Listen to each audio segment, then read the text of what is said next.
Hi hello friends, welcome back to Karavali special YouTube channel.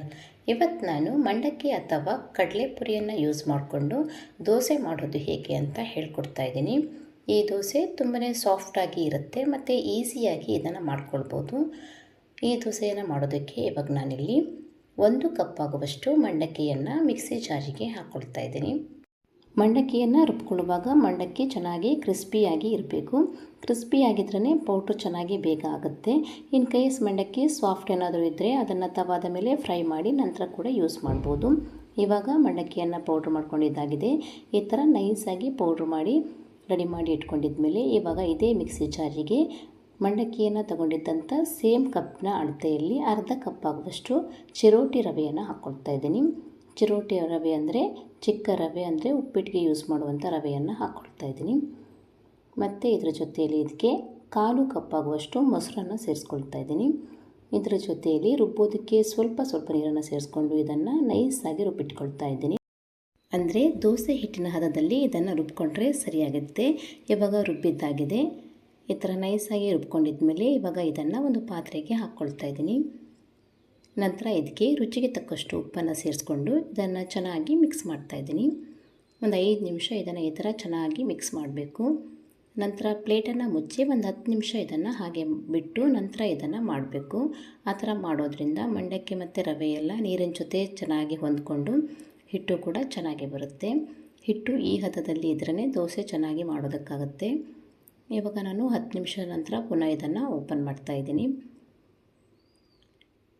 ಮಾಡುವ ಮೊದಲು ಮತ್ತೆ ಪುನಃ ಇದನ್ನು ಚೆನ್ನಾಗಿ ಮಿಕ್ಸ್ ಮಾಡ್ಕೊಳ್ತಾ ಇದ್ದೀನಿ. ಹಿಟ್ಟನ್ನು ಈ ಥರ ಚೆನ್ನಾಗಿ ಮಿಕ್ಸ್ ಮಾಡಿ ರೆಡಿ ಮಾಡಿ ಇಟ್ಕೊಂಡಿದ್ಮೇಲೆ ಇವಾಗ ಗ್ಯಾಸ್ ಮೇಲೆ ತವಾವನ್ನು ಕೂಡ ಕಾಯೋದಕ್ಕೆ ಇಟ್ಕೊಳ್ತಾ ಇದ್ದೀನಿ. ತವಾ ಬಿಸಿ ಆದಮೇಲೆ ಇವಾಗ ಇದಕ್ಕೆ ಹಿಟ್ಟನ್ನು ಹಾಕಿ ಇದನ್ನು ಈ ಥರ ಸ್ಪ್ರೆಡ್ ಮಾಡ್ತಾ ಇದ್ದೀನಿ.